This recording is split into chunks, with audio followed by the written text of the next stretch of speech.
नमस्कार साथियों, स्वागत है आप सभी का संपूर्ण हिंदी साहित्य पर आधारित प्रैक्टिस पेपर 21 में। आज हम इस पर 125 प्रश्नों पर चर्चा करेंगे। जुड़ जाइए सभी साथी। और प्रत्येक दिन जैसा कि आप जानते हैं सुबह 10 बजे एक क्लास होती है, उसी प्रकार ये भी है। ब्रह्मास्त्र सीरीज को थोड़े दिनों के लिए रोक रहे हैं क्योंकि परीक्षाएं जब नज़दीक नहीं होती हैं तो शिथिलता थोड़ा सा आना स्वाभाविक है, परंतु आप लोग सभी प्रयास ये करें कि कंटिन्यूटी मेंटेन रखें, अन्यथा अगली बार जब डेट आएगी तो थोड़ा सा दिक्कत होगी सभी को। तो ऐसा ना हो कि जब डेट आए तो आपको ये सोचना पड़े कि 90 दिन पहले बताना चाहिए था, 60 दिन पहले बताना चाहिए था। तो ये चीज़ें ना आए, इसलिए कंटिन्यूटी मेंटेन रखें। आइए देखते हैं पहला प्रश्न। निम्नलिखित में से लिपि के संबंध में कौन सा कथन असत्य है? निम्नलिखित में से लिपि के संबंध में कौन सा कथन असत्य है? लिपि का सर्वप्रथम उल्लेख पाणिनिकृत अष्टाध्यायी में हुआ है। थोड़ा सा और जूम कर लेते हैं। विश्व की प्राचीनतम लिपि चित्रलिपि है, जबकि भारत की प्राचीनतम लिपि सिंधु घाटी की लिपि है। ये भी सही है। देवनागरी लिपि का सर्वप्रथम उल्लेख गुजरात के राजा जयभट्ट के एक शिलालेख में हुआ। सन 1904 में देवनागरी लिपि में सर्वप्रथम सुधार काका कालेलकर ने आरंभ किया। काका कालेलकर ने नहीं, बाल गंगाधर तिलक ने प्रारंभ किया, इसलिए ये विकल्प सही है। असत्य पूछा गया था तो काका कालेलकर ने नहीं, बाल गंगाधर तिलक ने 1904 में देवनागरी में सर्वप्रथम सुधार प्रारंभ किया था। निम्नलिखित में असुमेलित है। दूसरा प्रश्न है, असुमेलित बताना है। प्लाट का मोर्चा, ये रिपोर्ताज है। सभी रिपोर्ताज विधायक की रिपोर्ताज है और इनके लेखक दिए गए हैं। असुमेलित बताना है। प्लाट का मोर्चा शमशेर बहादुर सिंह, पेरिस के नोट्स राम कुमार वर्मा, एकलव्य के नोट्स फणीश्वर नाथ रेणु, युद्ध यात्रा प्रकाश चंद्र गुप्त। तो प्रकाश चंद्र गुप्त का नहीं, धर्मवीर भारती का है युद्ध यात्रा, और बाकी सभी सही है। युद्ध यात्रा केवल धर्मवीर भारती का है। डी विकल्प यहाँ पर सही हो जाएगा। तीसरा प्रश्न है, निम्नलिखित में असुमेलित है। निम्नलिखित में असुमेलित है। डायरी और उनके लेखक दिए गए हैं। दैनिकी मैथिली शरण गुप्त, प्रवासी की डायरी हरिवंश राय बच्चन, एक साहित्यिक की डायरी मुक्तिबोध, स्मृतियों की जन्मपत्री रविंद्र कालिया। स्मृतियों की जन्मपत्री रविंद्र कालिया। एक साहित्यिक की डायरी गजानन माधव मुक्तिबोध, प्रवासी की डायरी हरिवंश राय बच्चन। दैनिकी मैथिली शरण की नहीं है, इनके भाई सियाराम शरण गुप्त की है।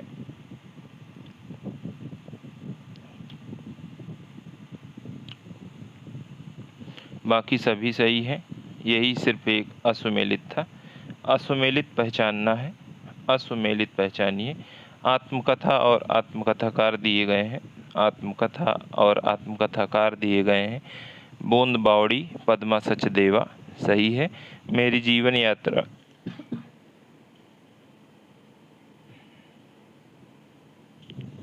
मेरी जीवन यात्रा राहुल शंकरत्यायन की आत्मकथा है, मन्नू भंडारी की नहीं है। अन्या से अनन्या प्रभा खेतान कितनी शहरों में कितनी बार ममता कालिया। केवल बी विकल्प असुमेलित है, बाकी सही है। कितनी शहरों में कितनी बार।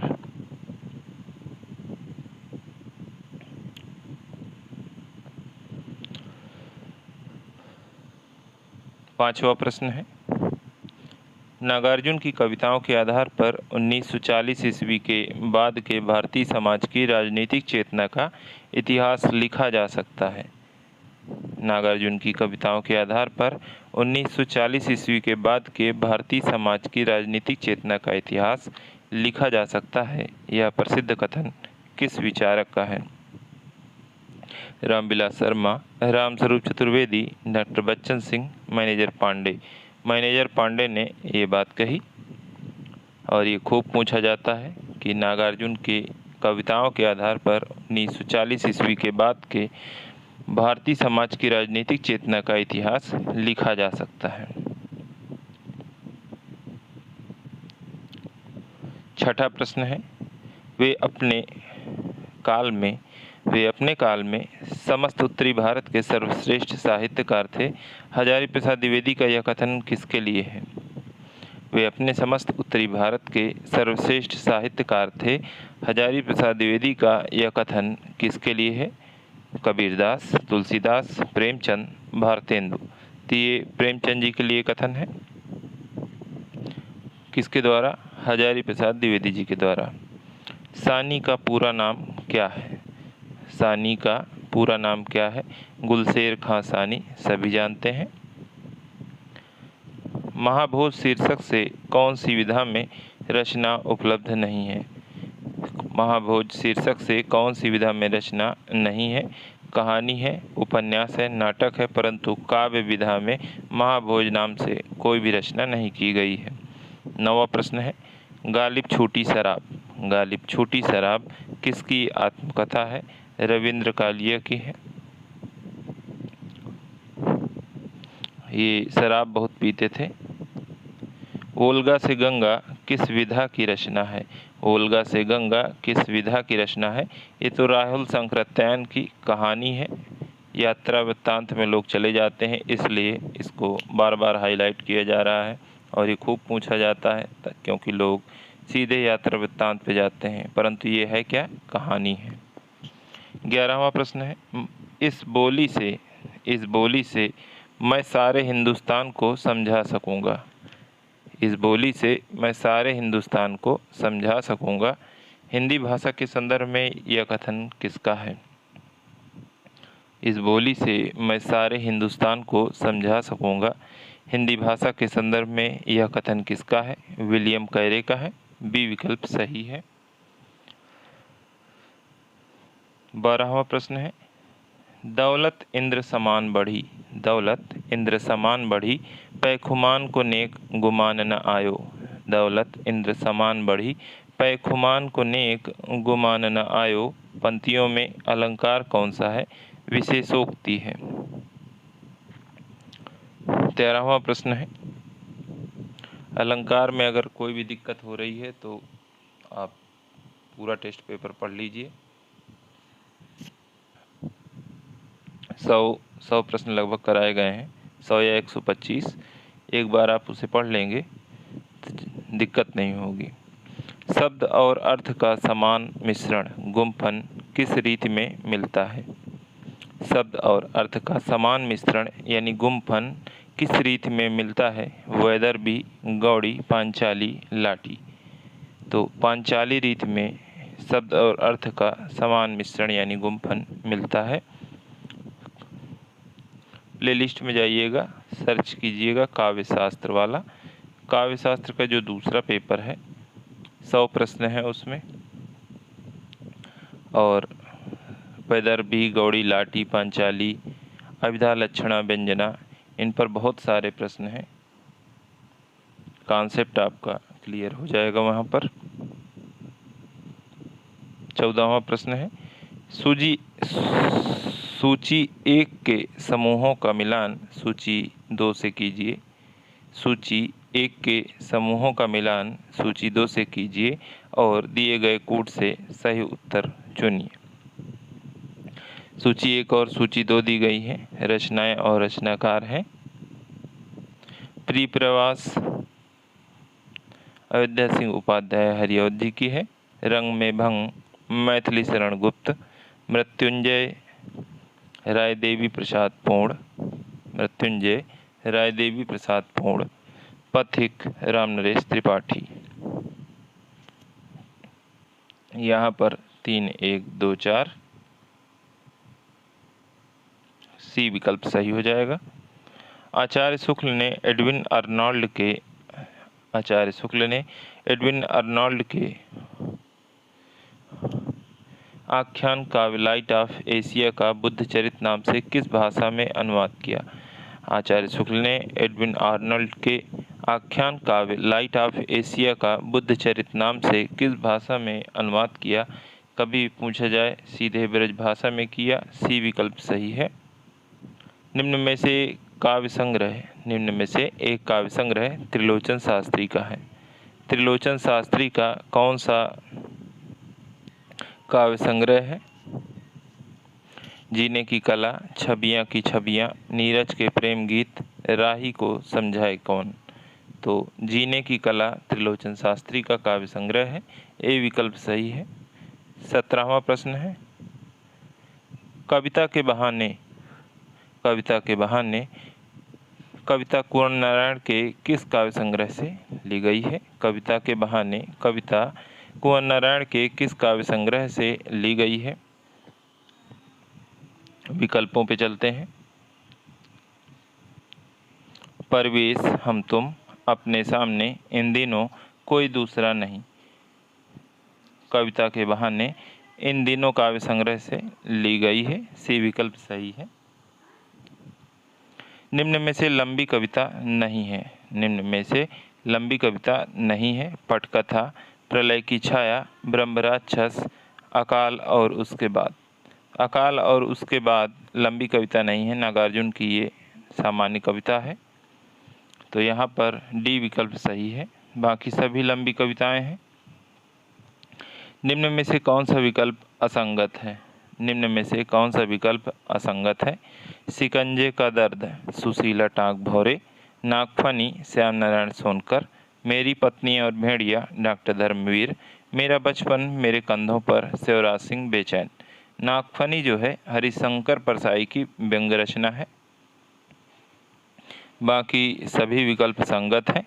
बी विकल्प यहाँ पर असंगत है। 20वां प्रश्न है, सतह से उठता आदमी की विधा है। सतह से उठता आदमी की विधा क्या है? तो कहानी विधा की रचना है। गजानन माधव मुक्तिबोध की रचना है ये।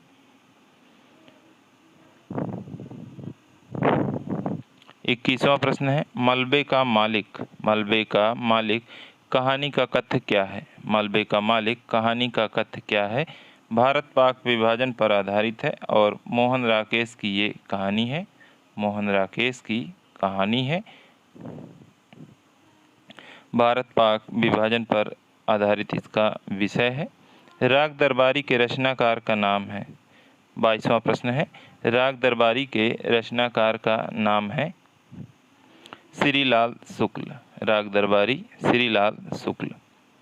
23वां प्रश्न है, प्रेमचंद द्वारा उर्दू भाषा में लिखा गया उपन्यास बाजारे हुस्न का हिंदी रूपांतरण क्या है? बाजारे हुस्न का हिंदी रूपांतरण क्या है? सेवा सदन। जब आपको उपन्यास पढ़ाया गया था तो बताया गया था कि बाजार जाओगे तो सेवा होगी। 24वां प्रश्न है, इनमें से गंगौली गांव किस उपन्यास के केंद्र में है? गंगौली गांव किस उपन्यास के केंद्र में है? तो राही मासूम रजा के उपन्यास आधा गांव में गंगौली गांव उपन्यास के केंद्र में है।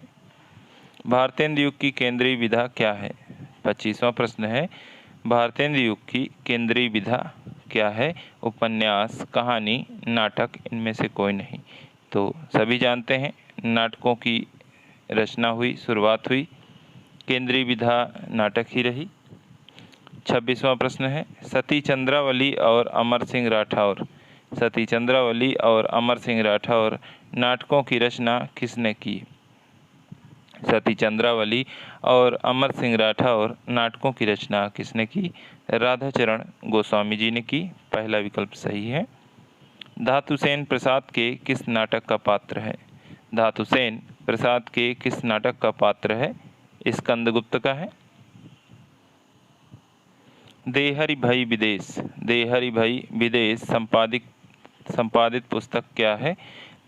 देहरि भई विदेश संपादित पुस्तक क्या है? लेखिकाओं का आत्मकथ्य यानी आत्मकथाएं कई लेखिकाओं की इसमें संग्रहित हैं। डी विकल्प सही है। 29वां प्रश्न है, कृष्णा सोबती रचित मियां नसीरुद्दीन शब्द चित्र उनकी किस रचना से लिया गया है? हम हसमत से लिया गया है। प्रयोगवाद की जन्मदात्री पत्रिका है। प्रयोगवाद की जन्मदात्री पत्रिका है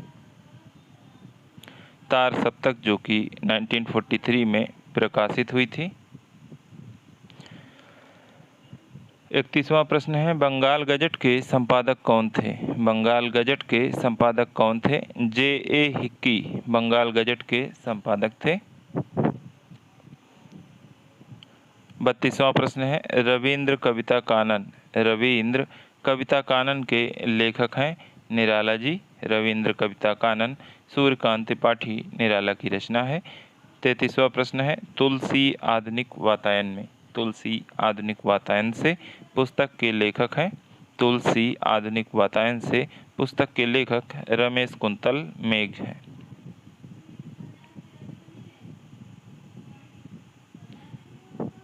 34वां प्रश्न है, मेरे राम का मुकुट भीग रहा है। मेरे राम का मुकुट भीग रहा है किसका ललित निबंध संग्रह है? किसका ललित निबंध संग्रह है? विद्यानिवास मिश्र जी का है। सी विकल्प सही है। अर्धनारीश्वर किसका निबंध संग्रह है? 35वां प्रश्न है, अर्धनारीश्वर किसका निबंध संग्रह है? रामधारी सिंह दिनकर जी का है। अर्धनारीश्वर किसका निबंध संग्रह है?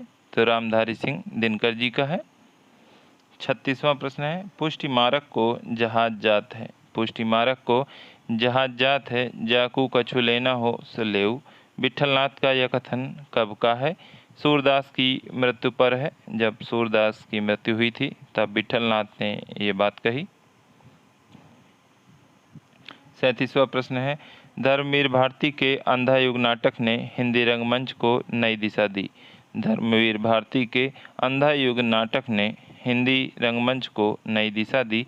यह कृति नाटक की किस विधा के अंतर्गत आती है? काव्य रूपक के अंतर्गत आती है।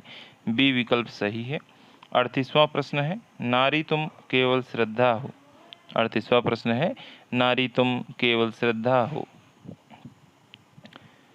पंथ किस रचना में है? तो कभी न कभी आपने सुना जरूर होगा, नारी तुम केवल श्रद्धा हो, विश्वास रजत नकपतल में तुम पीयूष स्रोत सी बहा करो। कामायनी से है ये। ए विकल्प सही है। 39वां प्रश्न है, संवेदनात्मक ज्ञान और ज्ञानात्मक संवेदन। संवेदनात्मक ज्ञान और ज्ञानात्मक संवेदन सूत्र के प्रयोक्ता हैं गजानन माधव मुक्तिबोध। 40वां प्रश्न है, संस्कृत काव्य में पदलालित्य के लिए किसकी प्रसिद्धि सर्वाधिक है? संस्कृत काव्य में पदलालित्य के लिए किसकी प्रसिद्ध सर्वाधिक है? दंडी की है। डी विकल्प सही है। 41वां प्रश्न है, वक्रोक्ति काव्य जीवितम कहकर, वक्रोक्ति काव्य जीवितम कहकर काव्य की वक्रोक्ति को ही काव्य की आत्मा स्वीकार करने वाले आचार्य हैं। वक्रोक्ति काव्य जीवितम कहकर वक्रोक्त की को ही काव्य की आत्मा स्वीकार करने वाले आचार्य हैं कुंतक हैं। रीति संप्रदाय के प्रवर्तक आचार्य हैं। रीति संप्रदाय के प्रवर्तक आचार्य हैं रीतिरात्मा काव्यस इनका सूत्र है।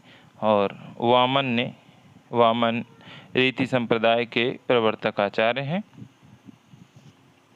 43वां प्रश्न है, अलंकारों को काव्य का शोभाकारक धर्म किसने माना? अलंकारों को काव्य का शोभाकारक धर्म किसने माना है? भामा, दंडी, मम्मट, क्षेमेंद्र। तो दंडी ने अलंकारों को काव्य का शोभाकारक माना है। बी विकल्प सही है। काव्य शास्त्र पर 600 प्रश्न हैं, जिसमें से 500 प्रश्न करवा दिए गए हैं। एक बार सभी साथी अवश्य पढ़ें, क्योंकि काव्य शास्त्र पर अगर आपकी अच्छी पकड़ नहीं होगी तो आप एक भी प्रश्न सही नहीं कर पाएंगे। 44वां प्रश्न है, भारतेंदु ने अपना बलिया वाला ऐतिहासिक व्याख्यान दिया था। भारतेंदु ने अपना बलिया वाला ऐतिहासिक व्याख्यान कब दिया था? 1884 ईस्वी में,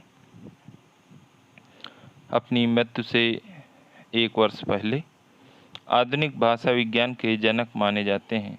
आधुनिक भाषा विज्ञान के जनक माने जाते हैं? सस्यूर। 46वां प्रश्न है, अपना मस्तक काट के वीर हुआ कबीर। अपना मस्तक काट के वीर हुआ कबीर कथन किसका है? दादू का है। 47वां प्रश्न है, चित्रात्मक भाषा एवं लाक्षणिक पदावली। चित्रात्मक भाषा और लाक्षणिक पदावली किस युग की कविता की विशेषता है? चित्रात्मक भाषा एवं लाक्षणिक पदावली किस युग की कविता की विशेषता है? छायावाद की है।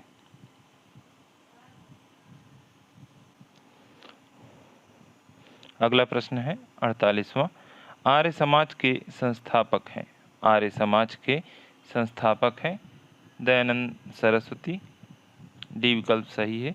आर्य समाज के संस्थापक कौन है? स्वामी दयानंद सरस्वती।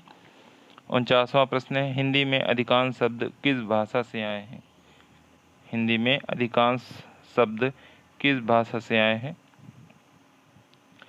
तो अधिकांश की बात हो रही है, सभी से आए हैं, तो अधिकांश की बात आए तो संस्कृत भाषा से, और जो एज इट इज़ यूज कर लिए गए हैं तो उन्हें तत्सम, थोड़ा सा परिवर्तित हो गए हैं तो उन्हें तद्भव कहते हैं। 50वां प्रश्न है, महादेवी वर्मा की यह कृति हिंदी में स्त्री विमर्श की ठोस प्रस्तावना प्रस्तुत करती है। महादेवी वर्मा की यह कृति हिंदी में स्त्री विमर्श की ठोस प्रस्तावना प्रस्तुत करती है। स्मृति की रेखाएं, अतीत के चलचित्र, मेरा परिवार, श्रृंखला की कड़ियाँ। तो श्रृंखला की कड़ियाँ स्त्री विमर्श की ठोस प्रस्तावना प्रस्तुत करती है। डी विकल्प सही है। 50 प्रश्न पूरे हुए साथियों। अभी 75 75 यानी प्रश्न और बाकी हैं, लगातार बने रहिएगा। सभी टॉपिक से आपको बेहतरीन प्रश्नों का संकलन दिया जा रहा है ताकि आपकी तैयारी बहुत ही बेहतरीन हो जाए। 51वां प्रश्न है, हिंदी खड़ी बोली गद्य के प्रारंभिक विकास में हिंदी खड़ी बोली गद्य के प्रारंभिक विकास में योगदान देने वाले कौन से लेखक ने फोर्ट विलियम कॉलेज के आश्रम में रहकर यह कार्य किया था? हिंदी खड़ी बोली गद्य के प्रारंभिक विकास में योगदान देने वाले कौन से लेखक ने फोर्ट विलियम कॉलेज के आश्रम में रहकर यह कार्य किया था? तो लल्लू लाल और सदल मिश्र ने किया था। निरालाकृत प्रसिद्ध शोक गीत निरालाकृत प्रसिद्ध शोक गीत सरोज स्मृति का प्रकाशन वर्ष है। निरालाकृत प्रसिद्ध शोक गीत सरोज स्मृति का प्रकाशन वर्ष क्या है? 1935 है। बी विकल्प सही है। निम्नलिखित में से त्रिलोचन शास्त्री का काव्य संग्रह नहीं है। निम्नलिखित में से त्रिलोचन शास्त्री का काव्य संग्रह नहीं है। गुलाब और बुलबुल, फूल नाम है एक, अमोला, ये सभी त्रिलोचन शास्त्री की हैं। गुल मेहंदी को छोड़कर, गुल मेहंदी केदारनाथ अग्रवाल की है। केदारनाथ अग्रवाल किस वाद के कवि हैं, किस धारा के कवि हैं, कमेंट में बताइएगा। लास्ट पेपर जो हुआ था, पेपर नहीं, ब्रह्मास्त्र सीरीज का जो लास्ट सीरीज थी 7वें नंबर वाली, उसी में ये प्रश्न मैंने बताया था। शमशेर बहादुर सिंह का मूल नाम है, शमशेर बहादुर सिंह का मूल नाम है कुलदीप सिंह। बी विकल्प सही है। निम्नलिखित में से राम कुमार वर्मा कृत एकांकी कौन सी नहीं है? निम्नलिखित में से राम कुमार वर्मा कृत एकांकी कौन सी नहीं है? रेशमिटाई, दीपदान, अशोक का शोक, ये सभी राम कुमार वर्मा की एकांकी हैं। प्रतिभा का विवाह छोड़कर, प्रतिभा का विवाह राम कुमार वर्मा की एकांकी नहीं है। 56वां प्रश्न है, अवधी किस उपभाषा वर्ग की बोली है? अवधी किस उपभाषा वर्ग की बोली है? तो छावा बाप को याद होगा, छत्तीसगढ़ी, अवधी और बघेली ये पूर्वी हिंदी के अंतर्गत आते हैं। बी विकल्प सही है। अगर भाषा से संबंधित कोई भी समस्या आ रही है तो 200 प्रश्न मैंने करवाए हैं, वहाँ पर बहुत सारी ट्रिक भी हैं जिनके माध्यम से आप सीधे याद रख सकते हैं। 57वां प्रश्न है, हिंदी भाषा के उद्भव और विकास का सही क्रम चुनिए। हिंदी भाषा के उद्भव और विकास का सही क्रम चुनिए। संस्कृत, पाली, प्राकृत, अपभ्रंश और सैनी, पश्चिमी हिंदी, खड़ी बोली, और यही इसका सही अनुक्रम है। यदि कभी अवहट्ठ की बात आ जाए तो आप यहाँ पर अवहट्ठ भी रख सकते हैं।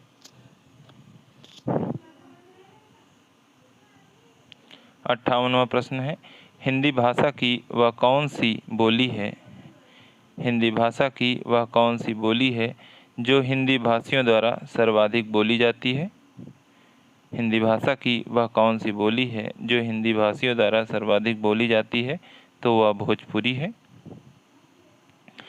59वां प्रश्न है, रस सामग्री किस विकल्प में दी गई है? रस सामग्री किस विकल्प में दी गई है? तो विभाव, अनुभाव, संचारी भाव, स्थायी भाव, ये सभी रस सामग्री हैं। बी विकल्प सही है। 60वां प्रश्न है, 60वां प्रश्न है, सूची 1 के समूहों का मिलान सूची 2 से कीजिए और दिए गए कूट से सही उत्तर चुनिए। सूची 1 और सूची 2 दी गई है, मिलान करते हैं। अलमा कबूतरी, मैत्रेयी पुष्पा, छप्पर, जयप्रकाश करदम, मुक्ति पर्व, मोहनदास नैमिषारण्य, आवा, चित्रा मुदगल। तो 3, 1, 4, 2 यहाँ पर सही है। डी विकल्प यहाँ पर सही हो जाएगा।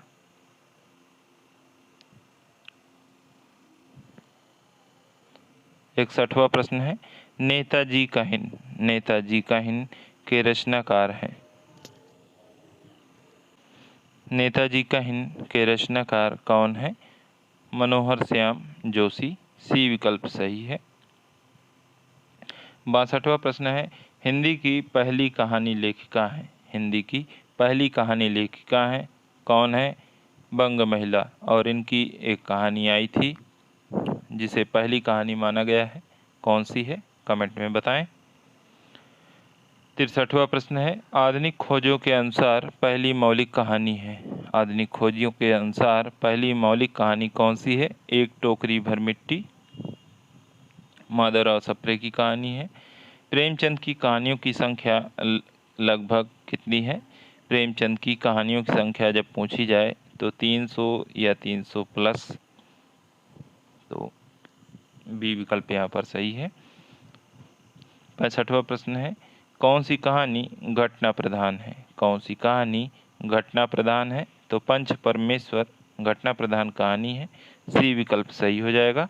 66वां प्रश्न है, झबरा किस कहानी का पात्र है? झबरा किस कहानी का पात्र है? पूस की रात का है।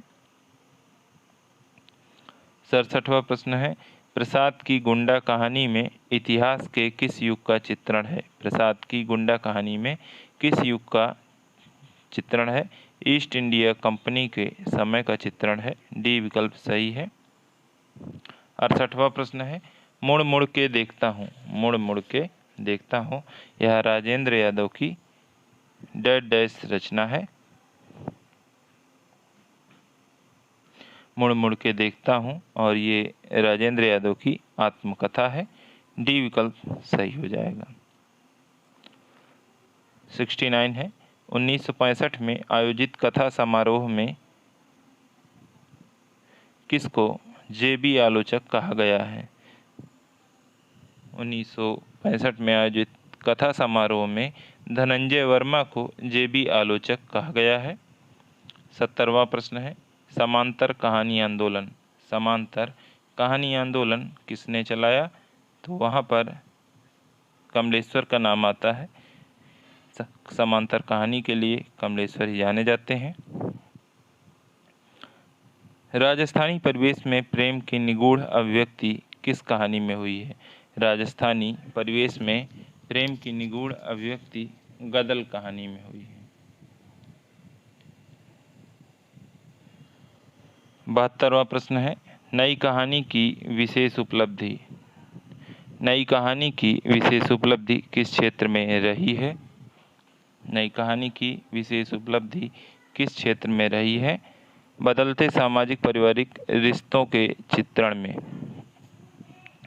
बदलते सामाजिक पारिवारिक रिश्तों के चित्रण में, यही विकल्प सही है। बाकी इन सब चीज़ों का कोई मतलब नहीं है। राजनीतिक मोहभंग, व्यक्ति के अकेलेपन, महानगरी संत्रास, बदलते सामाजिक पारिवारिक रिश्तों के चित्रण में नई कहानी की विशेष उपलब्धि रही है। हिंदी का प्रथम मौलिक नाटक है। हिंदी का प्रथम मौलिक नाटक कौन सा है? आनंद रघुनंदन है।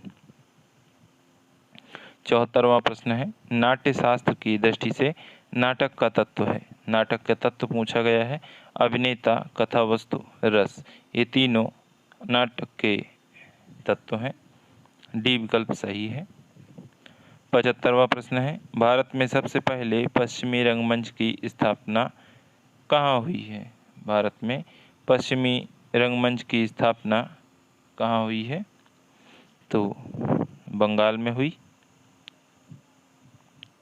काशी में नेशनल थिएटर की स्थापना के प्रेरक रहे। काशी में नेशनल थिएटर की स्थापना के प्रेरक रहे भारतेंदु हरिश्चंद्र जी, इसके प्रेरक रहे। डी विकल्प यहाँ पर सही हो जाएगा। शेक्सपियर के सभी नाटकों का हिंदी अनुवाद किसने किया है? शेक्सपियर के सभी नाटकों का हिंदी में अनुवाद किसने किया है? तो लाला सीताराम जी ने किया है। बी विकल्प सही हो जाएगा। चंद्रगुप्त नाटक की नायिका कौन है? 78वां प्रश्न है, चंद्रगुप्त नाटक की नायिका जब पूछा जाए तो कार्नेलिया है। डी विकल्प सही है। जननाट्य मंच IPTA, कई बार इप्टा भी हिंदी में लिख के आता है। तो इसकी स्थापना जब पूछी जाए तो 1939 में हुई थी। इंडियन पीपुल्स थिएटर एसोसिएशन, जननाट्य मंच, कई बार ऐसे भी पूछा गया है, तो ध्यान रखिएगा। इप्टा पूछ लिया जाए तो 1939। नुक्कड़ नाटक के जनक कहते हैं किसको? सकदर हाशमी को नुक्कड़ नाटक का जनक कहा जाता है। सी विकल्प सही है। 81 है, पंडित जवाहरलाल नेहरू और ब्रह्मवर्त के पृथु के बीच विलक्षण साम्य किस नाटक में है? पंडित जवाहरलाल नेहरू और ब्रह्मवर्त के पृथु के बीच विलक्षण साम्य किस नाटक में है? पहला राजा में है। डी विकल्प सही है। 82वां प्रश्न है, बकरी किसकी रचना है? बकरी किसकी रचना है? सर्वेश्वर दयाल सक्सेना की है। 83 है, किस कृति को संगीत नाटक अकादमी का प्रथम पुरस्कार प्राप्त हुआ है? किस कृति को संगीत नाटक अकादमी का प्रथम पुरस्कार प्राप्त हुआ है? किस कृति को संगीत नाटक अकादमी का प्रथम पुरस्कार 1959 में प्राप्त हुआ है? तो आषाढ़ का एक दिन किसकी रचना है? मोहन राकेश की है। किस पर आधारित है? कालिदास पर है। ए विकल्प सही है। यदि गद्य कवियों की कसौटी है तो निबंध गद्य की कसौटी है। यदि गद्य कवियों की कसौटी है तो निबंध गद्य की कसौटी है। यह कथन आचार्य शुक्ल का है।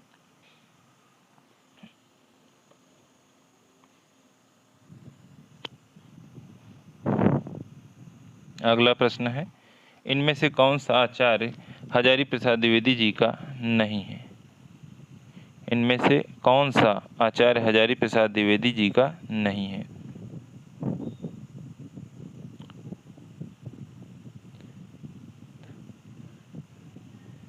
कौन सा निबंध या कौन सी रचना ही हो जाता, थोड़ा सा मुझे लगता है थोड़ा सा मिसप्रिंट हुआ है। तो 85 है, कौन सी रचना आचार्य हजारी प्रसाद द्विवेदी की नहीं है? कौन सा निबंध आचार्य हजारी प्रसाद द्विवेदी का नहीं है? कल्पलता, कुटज, अशोक के फूल, कल्पवृक्ष। तो कल्पवृक्ष हजारी प्रसाद जी का नहीं है। 86 है, इनमें से कौन भ्रमरानंद उपनाम से लिखा करते थे?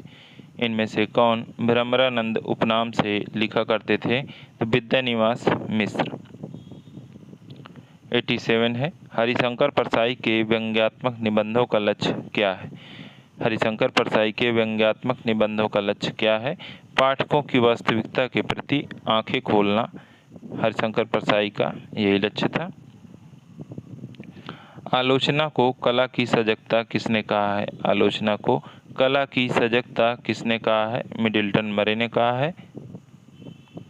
हिंदी आलोचना से संबंधित पहली पुस्तक है। हिंदी आलोचना से संबंधित पहली पुस्तक कौन सी है? नैसत चरित चर्चा, विक्रमांक देवचरित चर्चा, देव बड़े की बिहारी, हिंदी कालिदास की आलोचना। ये हिंदी आलोचना से संबंधित पहली पुस्तक है। भारतीय समीक्षा के जनक हैं। भारतीय समीक्षा के जनक कौन हैं? राजशेखर। बी विकल्प सही है। रोमांटिसिज्म के लिए हिंदी में स्वच्छंदतावाद का प्रयोग सर्वप्रथम किसने किया? रोमांटिसिज्म के लिए हिंदी में स्वच्छंदतावाद का प्रयोग सर्वप्रथम किसने किया? आचार्य शुक्ल जी ने किया। हिंदी में तुलनात्मक आलोचना का शुभारंभ 92 है। हिंदी में तुलनात्मक आलोचना का शुभारंभ किसने किया? पदम सिंह शर्मा ने किया। बी विकल्प सही है। 93 है। यदि मैं कामायनी लिखता इस समीक्षात्मक ग्रंथ के लेखक कौन है? सुमित्रा नंदन पंत। देखिए, कभी आपसे इंटरव्यू में पूछ लिया जाए, किसी चीज़ के आप इंटरव्यू में जाएं और आपसे पूछ लिया जाए कि अगर कामायनी आप लिखते तो इसमें क्या सुधार करते, तो आपको वहाँ पर सुधार करने की ज़रूरत नहीं है। आपको ये कहना है कि वो अपने आप में सर्वश्रेष्ठ है, मैं उससे बेहतर नहीं लिख पाता। वहाँ पर सुधार बनाव करने की ज़रूरत नहीं है। 94 है। आचार्य नंद दुलारे वाजपेयी को सौष्ठववादी आलोचक किसने कहा है? आचार्य नंद दुलारे वाजपेयी को सौष्ठववादी आलोचक किसने कहा है? डॉक्टर भगवत स्वरूप मिश्र जी ने कहा है।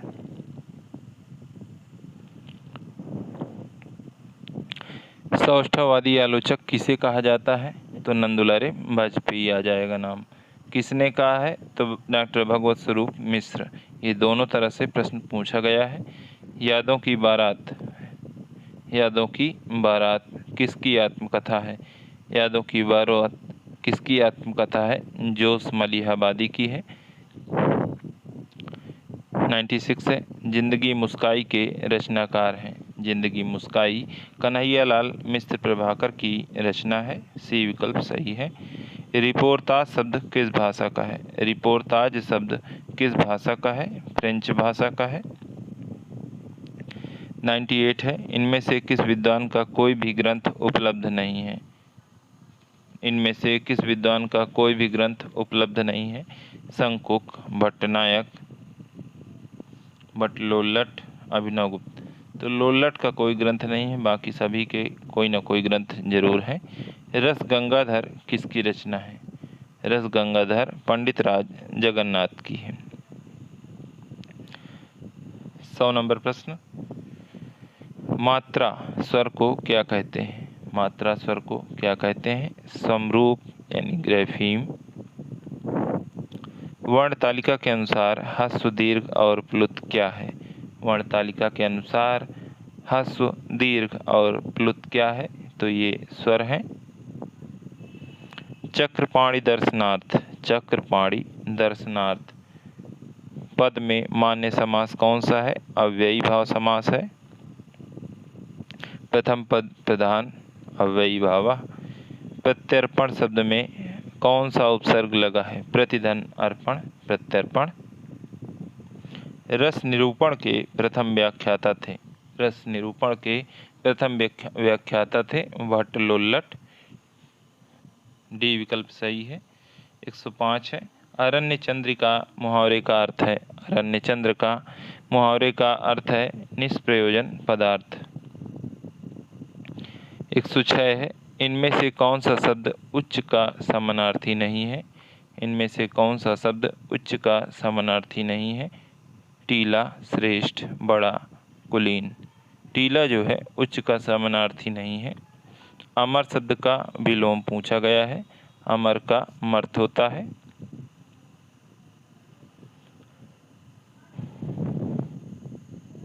108वां प्रश्न है। हमें प्रतिदिन सूर्य नमस्कार करना चाहिए। रेखांकित शब्द को पहचानिए। रेखांकित शब्द क्या है? अव्यय है। शब्द में कुछ भी परिवर्तन कर लीजिए वाक्य में। परंतु प्रतिदिन के लिंग में परिवर्तन नहीं आएगा या इसका किसी भी प्रकार से व्यय नहीं होगा, तो ये अव्यय है। तद्भव शब्द है। तद्भव शब्द क्या है? अंधेरा, प्रकाश, रात्रि, चंद्र। तद्भव तत्सम पर 170 प्रश्न मैंने करवाए हैं, वहाँ पर पहचानने की ट्रिक भी मैंने कई बताई हैं।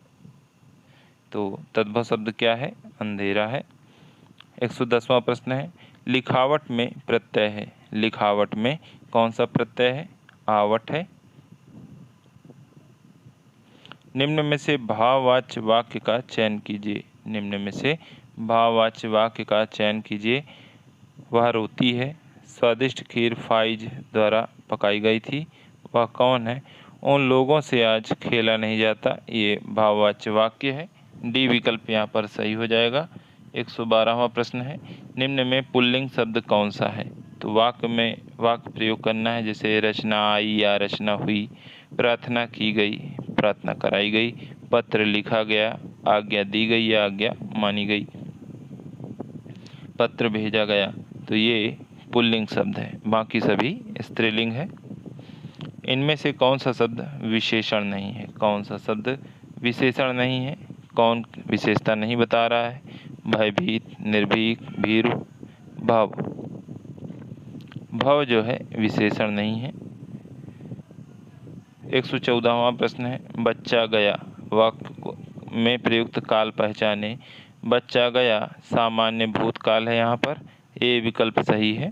सामान्य भूतकाल बच्चा गया।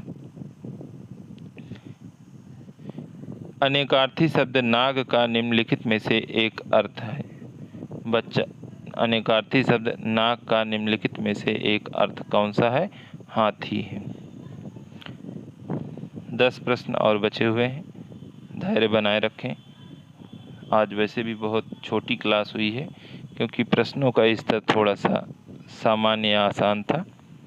अंडे सेना, जो साथी नए हैं चैनल को सब्सक्राइब अवश्य कर लें और अपने हिंदी साथियों के साथ शेयर करें, ताकि सभी को सफलता प्राप्त हो सके। अंडे सेना मुहावरे का अर्थ है। मुहावरे का अर्थ है, अंडे सेने का मतलब होता है घर में बेकार बैठना।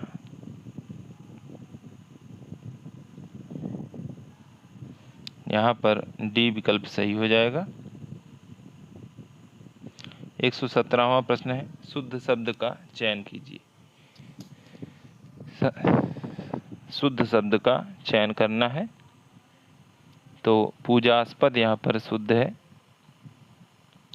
पुष्पांजलि शब्द का संधि विच्छेद है, पुष्पधन अंजलि, ए विकल्प सही हो जाएगा। यहाँ पर द्विकर्मक वाक्य में कर्मकार की विभक्ति को किस पद के साथ प्रयुक्त होती है?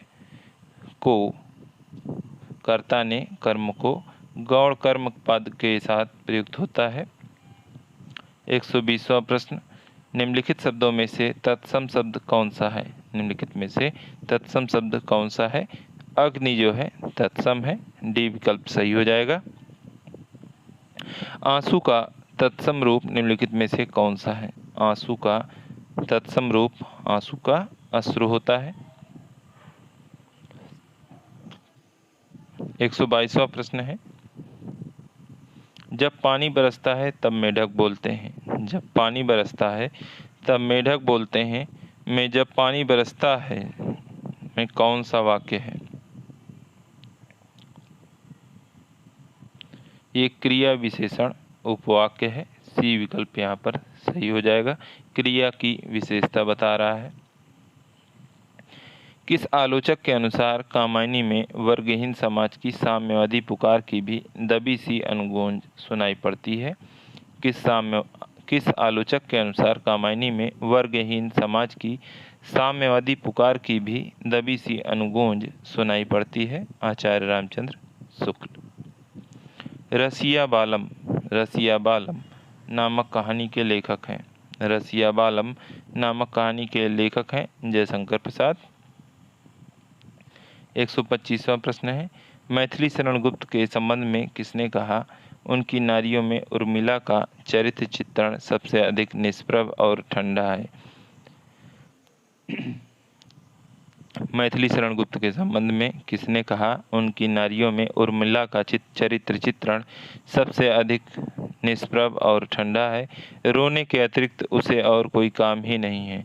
विरह वर्णन के लिए इतने अधिक पृष्ठ खपा देना औचित्यपूर्ण नहीं है। किसने कहा है? बच्चन सिंह का ये कथन है। डी विकल्प सही हो जाएगा। और इस तरह से 125 प्रश्न पूरे हुए। सभी साथी अवश्य बताएं कैसे रहा प्रश्नों का स्तर, और आज का प्रैक्टिस पेपर कैसा लगा आपको, क्या ये आपके लिए उपयोगी है, एक बार कमेंट अवश्य करें।